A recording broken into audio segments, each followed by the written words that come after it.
लोकसभा में अमित शाह ने शहरियत तरमीम बिल पेश किया। अमित शाह ने इस मौके पर कहा कि ये बिल अक़लियतों के खिलाफ नहीं है। बिल की पेशी के खिलाफ हंगामा आरआई के पेश नज़र पेशी के मामले पर वोटिंग कराई गई। बिल की पेशी के हक में 293 वोट पड़े, जबकि इसकी मुखालफत में 82 वोट पड़े। वोटिंग के बाद स्पीकर ने अमित शाह से बिल को फिर से पेश करने को कहा। अमित शाह ने तरमीमी बिल दोबारा पेश किया। अमित शाह ने कांग्रेस को मजहब की बुनियाद पर मुल्क की तकसीम के लिए जिम्मेदार भी करार दिया। अब ये इतना बोल रहे हैं, मैं कह दूं, ये बिल की जरूरत क्यों पड़ी है? जब देश का आजादी मिला तब धर्म के आधार पर विभाजन अगर कांग्रेस पार्टी न करती तो ये बिल की जरूरत न पड़ती। किसने किया धर्म के आधार पर विभाजन? किसने किया धर्म के आधार पर विभाजन? इस देश का विभाजन धर्म के आधार पर कांग्रेस पार्टी ने किया है, हमने नहीं किया है। धर्म के आधार पर विभाजन कांग्रेस पार्टी ने किया है। मान्यवर, उनको सुनना पड़ेगा, ये इतिहास है, इसको सुनना पड़ेगा। मान्यवर,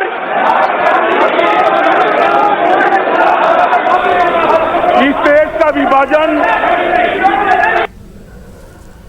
लोकसभा में अमित शाह ने शहरियत तरमीमी बिल पेश किया और इस पर अपोजिशन का क्या कुछ रद्द-ए-अमल रहा, ये देखते हैं। I do not have any qualm to opine that this is a regressive legislation. It is nothing but a targeted legislation against the minority people of our country.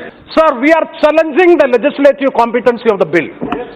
Our main point, that is why we are discussing. I am not going to the merits and history of the case. It is entirely different.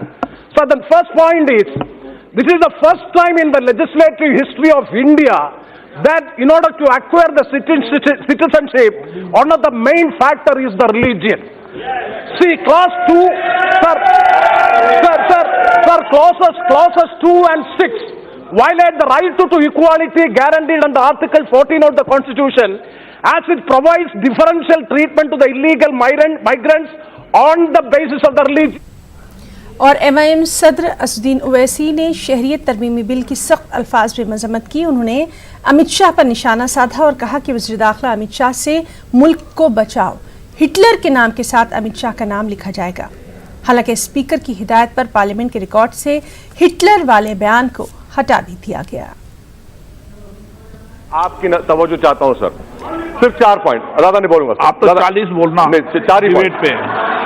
क्या कहा sir आपने? नहीं सुना sir. आप debate पर 40 बोलना, आपको पूरा समय नहीं सर, 40 में वक्त नहीं है सर, 4 ही बोलूंगा सर, ये जवाब नहीं दे पाएंगे सर। पहली बात यह है कि सेक्युलरिज्म इस मुल्क का बेसिक स्ट्रक्चर का हिस्सा है। केशवानंद भारती में कहा गया, आर्टिकल 14 में कहा गया। दूसरा, ये एक्ट हम इसलिए मुखालिफत कर रहे हैं क्योंकि ये फंडामेंटल राइट्स को वायलेट करता है, आर्बिट्री नेचर है, शायरा बानों में और नफ्तेज जोहर में जिक्र है। तीसरा सर, बोमाई केशवानंद भारती है। चौथा, हमारे मुल्क में सिटीजनशिप का कॉन्सेप्ट सिंगल है और आप ये बिल लाकर सरबनन सोनोवाल सुप्रीम कोर्ट केस का वायलेशन कर रहे हैं। पांचवा सर, चकमा को हमने सुप्रीम कोर्ट का केस है, सुप्रीम कोर्ट का तीसरा पॉइंट, सुप्रीम कोर्ट का केस है कि चकमा केस में चकमा को अरुणाचल प्रदेश में रहने की इजाजत है बगैर आयल परमिट के। आखिरी पॉइंट, मैं आपसे हाथ जोड़ के अपील कर रहा हूं कि इस मुल्क में ऐसे कानून से बचा लीजिए और आप होम मिनिस्टर को ही बचा लीजिए, वरना क्या होगा कि न्यूरमबर्ग रेस लॉज और इजराइल के सिटीजनशिप एक्ट में होम मिनिस्टर का नाम डेविड बेन गुरियन हिटलर के साथ लिखा जाएगा। आप उसको बचाइए सर। और